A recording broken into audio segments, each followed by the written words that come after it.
Le mari, c'est un imbougeable. Il ne veut pas bouger, il ne veut rien entendre.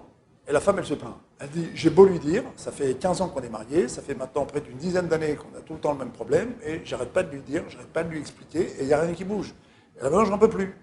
Maintenant, j'en ai assez. Ça y est, ça suffit. D'accord? Donc, le problème ici, c'est, le problème de fond ici, c'est finalement la vitesse de réactivité de la femme et la vitesse de réactivité du mari. Alors, je ne vous apprendrai rien à vous, toutes et tous, qui m'écoutez régulièrement, en vous rappelant que le Rambam, Maïmonide, dit Nashim da'atan kala. Les femmes, elles ont un da'at, un discernement qui est léger, ce qui signifie qu'elles ont une capacité à se retourner dans leur prise de position qui est assez rapide. Mais les hommes, eux, ils ont une stabilité, ce qui est le bon côté des choses, mais ils ont aussi, ce qui est le mauvais côté des choses, un certain immobilisme. Pourquoi? Parce qu'en fait, l'homme, dans sa manière d'exprimer les choses et sa manière de concevoir ce qui se passe autour de lui, il met de l'autorité. Et dès qu'il met de l'autorité, il peut facilement confondre l'autorité et le pouvoir. Donc c'est plus difficile pour un homme de bouger. Parce que quand il est critiqué, quand il est attaqué, il se sent attaqué. Il n'est pas attaqué. Vous allez me dire, mais non, je n'attaque pas. Non, lui, il se sent attaqué. En fait, il sent que son autorité et son pouvoir sont remis en cause. Je dis, alors, qu'est-ce qu'il y a? On n'est pas au Yémen il y a 20 000 ans. Et alors on n'est pas... Et c'est une constituante. C'est une matière constituante de la masculinité, cette notion d'autorité et cette notion de pouvoir. Donc il y a un problème ici, c'est que, effectivement, d'un côté, l'homme, il peut faire autorité dans la famille, il peut être un pôle central, un pôle de stabilité, mais c'est un pôle d'immobilisme, il peut aussi mettre beaucoup de temps à se déclencher. D'accord? À l'inverse, vous avez le mari qui ne bouge pas, mais qui a un gamin. Alors celui-là, par exemple, à lui s'applique le premier verset qui parle de ce qu'un homme doit faire pour pouvoir se marier. Il faut qu'un homme, il abandonne papa et maman pour pouvoir se marier. C'est quoi abandonner papa et maman? On dirait aujourd'hui, c'est couper le cordon ombilical. Il faut qu'il ait une certaine stature. Il faut que ses parents lui donnent une certaine capacité d'autonomie. Alors là aussi, les hommes aussi, parfois, ils mettent du temps à bouger. Ils sont gamins, ils sont immatures, ça ne peut pas se tenir, ça dure longtemps. On se demande quand est-ce que ça va venir. La femme dit, j'ai 4 enfants plus mon mari, en fait j'ai 5 enfants, le 5e c'est le plus dur, etc., etc.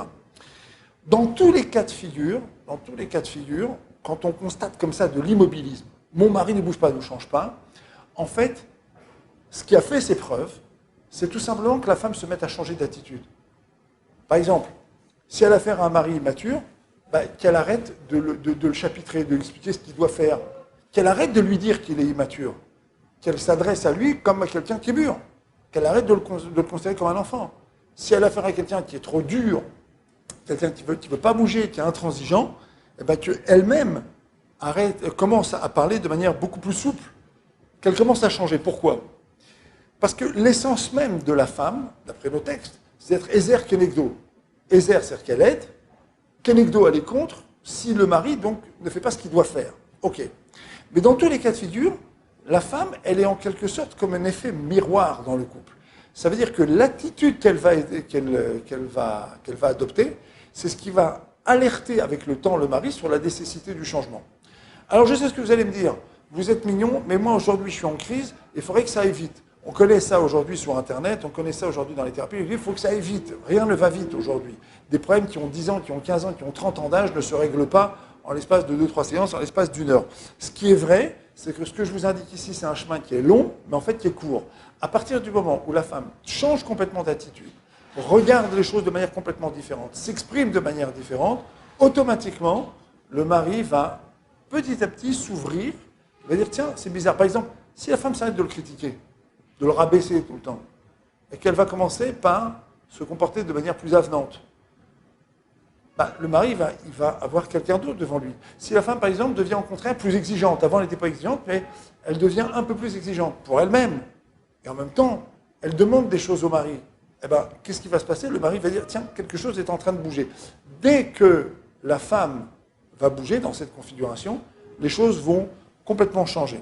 Pourquoi? Parce que l'essence même de la féminité dans le couple, c'est de constituer une espèce d'effet miroir. Et c'est la raison pour laquelle les femmes qui peuvent plus facilement changer d'attitude, les femmes arrivent plus facilement à changer d'attitude.